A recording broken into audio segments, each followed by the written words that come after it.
Our first keynote address is delivered by Dr. Pallavi D.R. I request Mrs. Anisha Morgan to introduce the keynote speaker.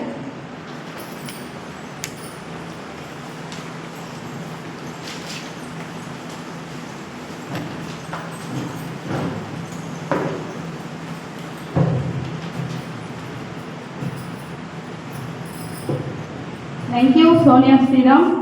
Dr. Pallavi D.R., Assistant Professor at the School of Commerce, Finance and Accounting, NMIMS, Navi, Mumbai. Dr. Pallavi D.R. is an accomplished academician and research with over a decade of experience in the field on commerce and management education. She holds a PhD in commerce from Mangalore University and has qualified prestigious national level eligibility tests including UGC, NET and KSCT. Her academic journey reflects a strong commitment to excellence in teaching, research and student development. At NMIMS, she plays an active role in fostering experimental learning and guiding students in finance and commerce related disciplines. Dr. Pallavi has an impressive research profile with numerous publications in areas such as financial markets, fintech, banking, cyber security, artificial intelligence and consumer behavior. Her work addresses contemporary challenges in the evolving financial and technological landscape, making her contributions both relevant and impactful. She has also actively participated in national and international conferences presenting research on emerging topics like business intelligence, microfinance and digital transformation in banking. Her dedication to research and innovation highlights her passion for advancing knowledge and academic excellence. With her academic experience, research expertise and insightful perspectives on modern financial system, Dr. Pallavi D.R. brings immense value to today's sections. We are truly privileged to have her with us. May I now request Dr. Pallavi D.R. to kindly deliver the keynote address.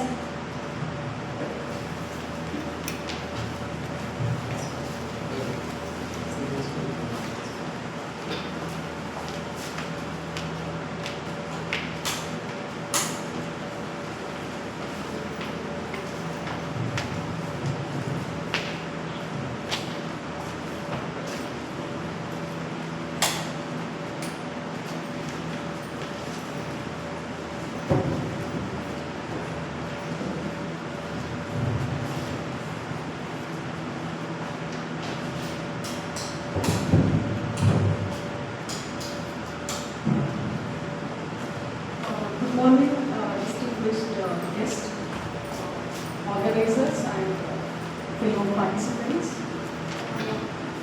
I am going to speak on the Reimagining financial system, India's journey towards a digital empowered and inclusive banking system.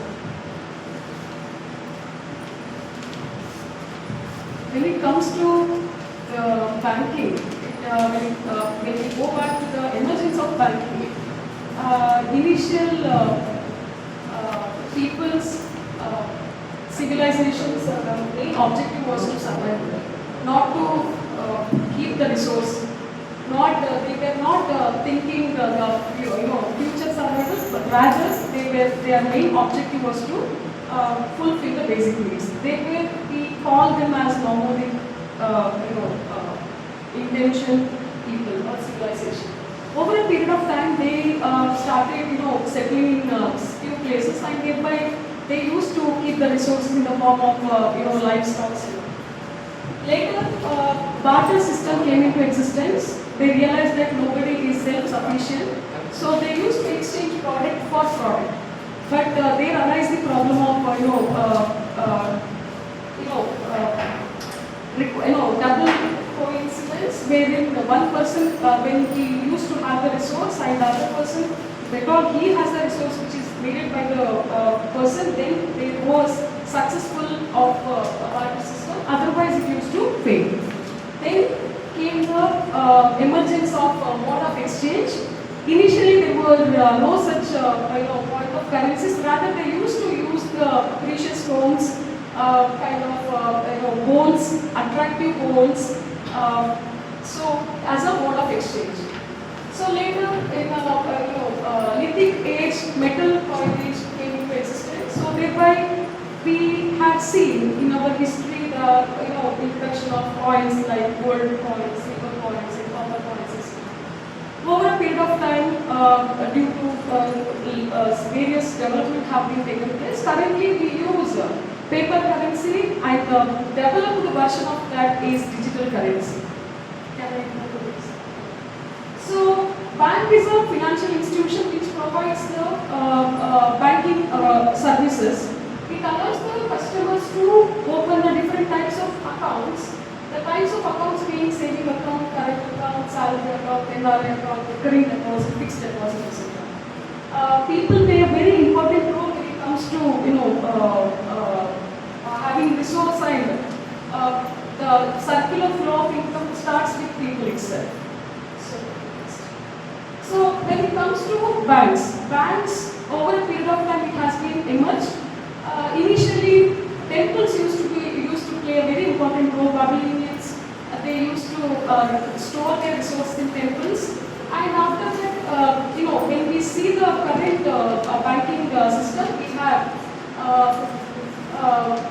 wherein the structured institution, wherein we save our resource in the banks, and bank provide various types of services. Basically, the services or functions of banks are classified into two categories. Primary functions, which provide service such as deposit collection from the customers, safeguarding the deposits, and secondly, making loans and advances.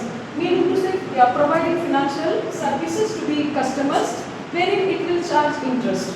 And secondary functions are something which are supporting functions which will enable the bank to earn income.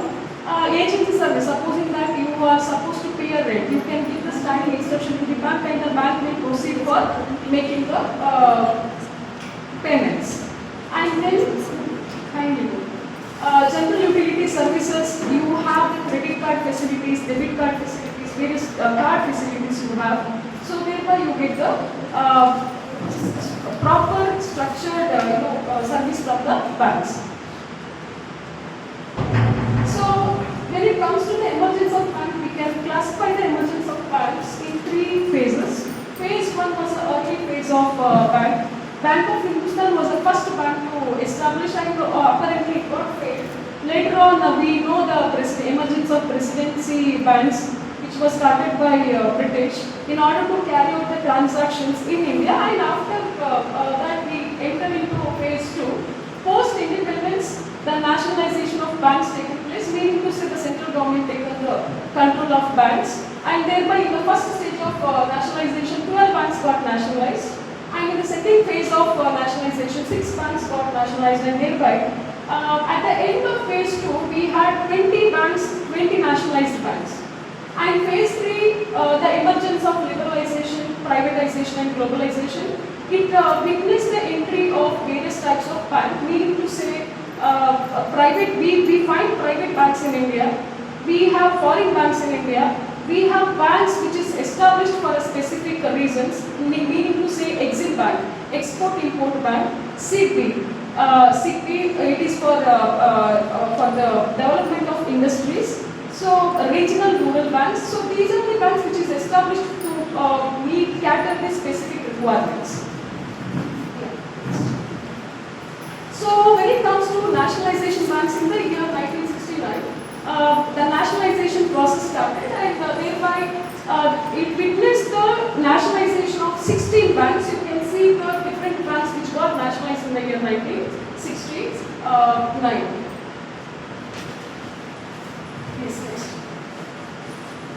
In the year 1980, the second phase of nationalization came into existence, and thereby the 6 banks, namely Andhra Bank, Corporation Bank, Oriental Bank of Commerce, Punjab and Sindh Bank, Bank of India and Vijaya Bank got nationalized. So we have a bank which is having its legacy, from the British, that is State Bank of India. even we find the influence of our, the British even today, the way they treat the customers. Though it is providing very good service to the customers, but it has carried its legacy. And State Bank of India was having 6, of its subsidiary banks, and currently we are not finding all the subsidiary banks, but when it comes to State Bank of India, it had its subsidiaries. Over a period of time, due to the requirements, the subsidiary banks were merged, and State Bank of India is one bank from India, which is forming in among the top 60 banks in the world. So that I will come into next one. Yeah. So phase 3 liberalization period. So in the phase 3, what happened? Liberalizing the rules and regulation taking place, which led the introduction or initiation of private banks. Thereby, in these 10 banks were initially private banks. Now that we are finding numerous private banks, this is the first stage of impact of LPG. Yeah. Additional services we are getting from the banks to the payment basis. These additional services being investment counseling, investment banking, mutual fund services, project advisor service, merchant banking services, taxation advisory services, executive trustee services, tax consultancy, transactions of government business, gold or silver, platinum trading, factoring, security trading, venture capital financing, bank assurance service. So overall, we are finding various types of services which are provided under a single platform, that is bank. So, yeah. So thereby I can conclude that India's banking sector is emerging as a global model and combining the financial inclusion, digital innovations like UPI and strong regulatory oversight to create a resilient and future-ready ecosystem. Yeah. So now, how it has achieved? Through various points, I can say our Indian banking system is making an impact in the global world. So first and foremost, financial inclusion and financial literacy, digital payment revolution, JAM Trinity, strong regulatory framework, declining NPS and improved asset quality, consolidation and stronger banks, and Fintech integration and innovation. Yes, financial inclusion and financial literacy. When it comes to Indian scenario, people we can bifurcate based on the economic status as financially well-off, middle income group and lower income group. So when it comes to the people who are belonging to lower income group, their basic necessity, basic intention or purpose is to fulfill their basic necessities. So including them into the under the umbrella of financial services was a very big challenge. So in the year 1915 onwards, the government of India taken the initiative called as Pradhan Mantri Jan Dhan Yojana. The objective was to provide banking services and making these people who are in the grassroots level to obtain the financial services. Previously, they used to save their money in dabbas or under the bed or something like that.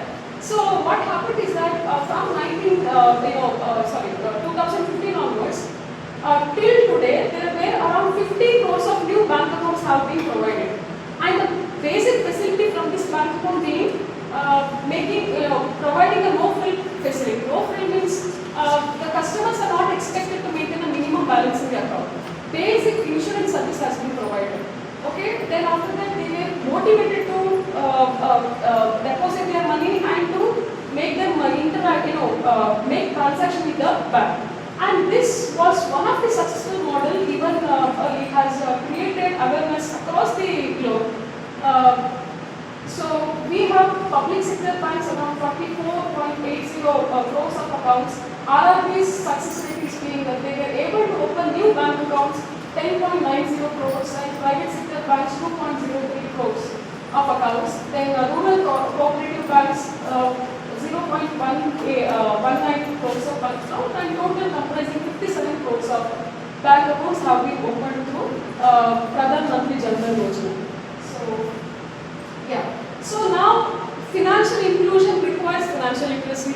Financial literacy means having knowledge of the financial services which is offered by various banks.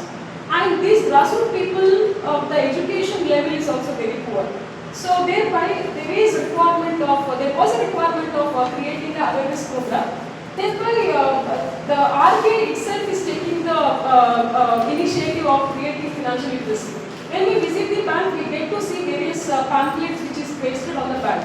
When we find the local places, we see the pamphlets which is pasted on the bank, pasted on the the hoardings to be verified, or you get a video. These videos or pamphlets, whatever are put as a sample, this is downloaded directly from the RBI website, and this is published in 13 languages. So there is no barrier in knowing or passing the message. 13 languages it is available, and also to make people understand there are videos which are published in 13 languages. So any banks can download them, or any customer can download them or see them. Okay, this is one of the initiative. Apart from that, there is Pradhan Mantri Gram Yojana. Even they are taking initiative in educating the people with regard to financial services. So thereby achieving the financial literacy. Okay. So this is. So whenever even India's India's success has become a lesson for the world. You purchase from the street vendor. When it comes to making a payment, now he is having a scanner, and you will just scan it and you will make the payment. So this is one of the successful model we find to the which we can say that the financial model, the banking model has successful, even it has reached to the grassroots level. Now in India, making a payment or people opting the services and they are using the technology, it is not a dream, it is a reality. So UK was launched in the year 2016, and the International Monetary Fund, it has given the statement recently in the year 2025. They stated transformed the digital payments landscape in India and offers lessons to the world. Okay, and furthermore, it has said that India's payment landscape and become the largest real-time payment system in the world by volume, processing more than 19 million transactions every month. So this is the success of India with regard to financial inclusion and adopting digital services by the people of India. So next comes the JAM community, that is combining Jandan, Aadhaar and mobile. This initiative has been adopted in order to curb on the corruption and making the direct benefit transfer successful. So a decade of financial inclusion, transparency and corruption free India. This is the very intention of adopting this Trinity program, that is Jandan Yojana, Aadhaar and mobile. Whenever you make some transaction, your mobile, you will get the OTP to your mobile, and then you will authenticate the transaction. Next, when it comes to Indian banking, strong regulatory framework we have. At the apex level, we have Reserve Bank of India, which is banker to the banks, and when it comes to the different types of bank, we have scheduled bank and non-scheduled or unscheduled banks. Scheduled banks are further classified into commercial banks and cooperative banks. Commercial banks you find public sector bank, and then regional rural banks and private sector bank, and then we have public sector bank further classified into State Bank of India and its group and other nationalized bank. Private sector banks being Indian banks and foreign banks. Cooperative banks, you have cooperative banks in state, district and primary credit societies. So this shows the very strong regulatory framework of banks, and everything is regulated by the Reserve Bank of India with its team, with the experts, and the rules have been passed from Reserve Bank, and it is executed through the different types of banks. And ultimately, the customers or the people of India are made to behave in certain way as per to achieve the objective of Reserve Bank of India. Yes. So, strong regulatory framework, we have non-banking financial companies, payment systems, it ensures monetary and financial stability, Continuous monitoring of banks with regard to financial health, VC, repo rate, reverse repo rate, frequent changes in repo and reverse repo rates and all. In order to, in order to ensure that there is a cut on or inflation, addressing the inflation issues, and then early identification of risk. NPAs, they have categorized into various stages, first level, second level, and third level, and taking the prompt corrective actions to restrict weak banks to prevent failure. We have seen this from 2017 onwards. We have mergers, several mergers of banks. So, the combination was weak bank, moderately performing bank, and strong bank. These banks were merged together so that preventing the banks to failure and thereby collapsing. Okay, so ensure safe and secure digital transaction. One side we are achieving, the financial services, digital transaction. On the other side we have a risk of, risk of safety, security, and the dummy transactions and all. So there is a very good system, working behind in order to ensure safe digital transactions and providing safe service to the customers. So now declaring NPAs and asset quality improvement, NPAs non-performing assets. So as I mentioned already, that 2017 onwards there were various mergers of banking has been taken place in order to ensure that there is existence or there is a reduction of non-performing assets, and the banks will continue to function smoothly in a healthy way. And there was introduction of various corrective actions, and the latest amendment to Insolvency and Bankruptcy Code has been taken place. There was introduction of group of solvency framework, cross-border solvency framework, strict timelines for national company law tribunal to dispose the appeal in 3 months. So this is one of the initiatives. Declining NPAs and improved asset quality. The various amendments have been taken to the Insolvency and Bankruptcy Code of 2016, SARFAESI Act, and then debt recovery tribunals. They were given a mandate to address the particular issue within the 3 months. Creation of National Asset Reconstruction Company. When the bank is going to fail, if there was a sign for the bank to fail, so they are taking the initiative in order to protect the bank from failure. Yes, next. Next, consolidation and stronger banks. We have seen now that there is no more, now that we don't see Andhra Bank and Corporation Bank. Now these two banks merged with Union Bank, and we find Union Bank now. And now State Bank of India had several subsidiary companies. Now those subsidiaries we are not finding. We find State Bank of India. So this is a merger which has taken place, and this has become the reality of the recommendation recommended by the Narasimhan Committee. Indian Bank should be stronger in such a way that it is not possible to fail. Okay, good, next. So now this is also other mergers, Dena Bank and Vijaya Bank, and merged with Bank of Baroda. So similarly, Punjab National Bank and Syndicate Bank merged with Canara Bank. Allahabad Bank merged with Indian Bank, and now we have Indian Bank. Yes. Yeah. The post-merger effect, when the merger taken place, it was a very big challenge because the culture had to be addressed, the financial system, that whatever is the resource that has to be integrated, there was a challenge. And the very basic purpose of doing this is to ensure that the bank should be sustaining, bank should be continued, and bank should be becoming stronger. So now that we have fewer banks, when it comes to nationalized bank, we have 12 nationalized banks.